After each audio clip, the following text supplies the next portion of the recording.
Good afternoon from the side of a mountain, specifically the side of the Grassi range, Ling Peak, here in Kananaskis country.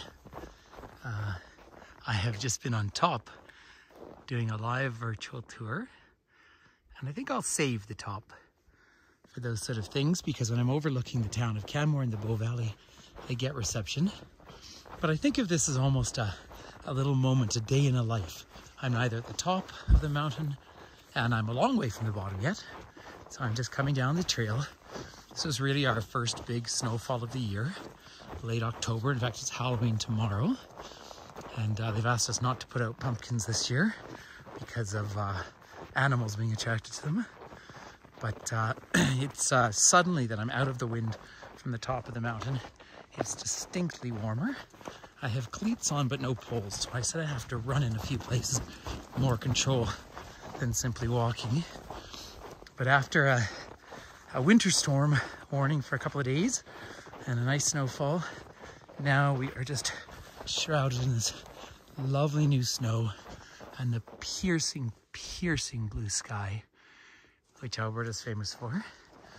Now, if you're unfamiliar with the area, Kananaskis is a provincial park belonging to the province of Alberta, about 4,000 square kilometers, and it is wedged up on the east slope of Banff National Park, Canada's oldest, first national park, established in 1885. It's interesting, in the early days of the Rocky Mountain National Parks, they did actually include much of what is now Kananaskis, and then boundaries were changed.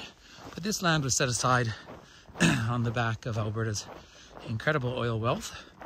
So it's a magical spot. And when there's a beautiful first snowfall like this, it's one of my favorite places to come hiking. So again, from the top of the mountain, which is only 2,600 meters above sea level, you can have phone reception. But down here I'm cut off, which is fine and fun and perfectly safe. And I'm walking with cleats on, and that helps. And there's lots of people up and down on the trails. The trail is 3.3 kilometers from the parking, but it's also 800 meters vertical. So it's a big old climb, and they do ask everyone to stay on trail. And that's for all the right reasons. The main reason is actually erosion. And the growing season's so short here. Last time I was up here a couple of months ago, I saw some mountain grouse. And just human activity here will damage the ground very easily. So every few years, parks will move the trail. But you're getting glimpses in towards the west face of Mount Rundle. Now, if you're familiar with Banff, Mount Rundle is one of those great mountains that shows up in so many photographs from Banff. And it's up in the distance there. I'll head out to a clearing, and it's just past someone. Just passing someone hiking up. Now, earlier in the year, I would have my bear spray with me if I came early or late. I don't now. I'm sort of presuming the bears are asleep. Now, if you come from sea level, you'll feel the elevation here. And the very top peak here, and I'll try and give you a glimpse of it in a minute, is Ling Peak. 2 words, H-A-L-I-L-I-N-G. I've told this story so often on virtual tours, but it's an important story because Mr. Ling was of Chinese origin and was a cook when they had the mines here. So there's the peak up top. I was just up there a little while ago.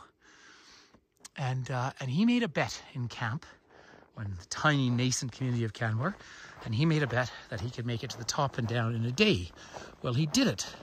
And subsequently, they named the peak Chinaman's Peak. And eventually, by the 1990s, it was pointed out that that's actually quite a racialized term. You don't name the peak after someone's ethnicity. You name it after the person. They took the name away. It was the peak, formerly known as Chinaman's Peak, for a few years, and then was renamed Ling Peak, which just seems so appropriate. Now, when I say this is a day in the life, this is a clearing. This is about, I guess, the halfway mark, maybe a little above it, up to the top. There is east end of Rundle, Banff is down that valley about 18 kilometers. Don't quite see it. And the town of Canmore is just down below me. So here we are conserving the endangered whitebark pine, which is very important to many bird species, particularly the Clark's nutcracker. The road that comes up here is unsurfaced. The valley is the Spray Valley. And there is a reservoir system. In fact, the side of this mountain is where they filmed The Edge with Anthony Hopkins. You might remember that. But have a look down there. There's our reservoir. And then the valley in the distance, if you keep going down, you find the Grassi Lakes. And Grassi Lakes, I have a video here on YouTube about them. And those cliff faces are actually coral reef. Very popular with rock climbing. Now, the side of Howling Peak is just up here. So that's rather spectacular. And then we look across the valley towards Soaring Eagle and Mount Lady MacDonald. And you can see a little hint of the town of Canmore, not too much of it from here, but the clearing that's in the distance is the Canmore Nordic Centre. It looks like there's a big skating rink there, but that isn't. That's a shooting gallery for biathlon. Biathlon is cross-country skiing and shooting. And that's one of the top training facilities in the world. It needs to expand, though, in order to host more international competitions. So that's an important point to note. Now, we do see wildlife up here all the time. I haven't seen any today, a few birds, of course. And then way in the distance, the famous peaks of the Rockies all through. Look at these trees, though. They look, the term we use is snow ghost when they're totally covered in snow. Just spectacular. So if you'd fancy walking with me just for a couple more minutes, we'll head back down into the trail. I'm making my way down to the car and heading home. But it's just so perfect here. And on my way up, I ran into 7 or 8 people I knew. Same thing. They said, on a day like today, how can you not climb the mountain? Let's give you one more view up. Ling there. Now you can rock climb up the other face.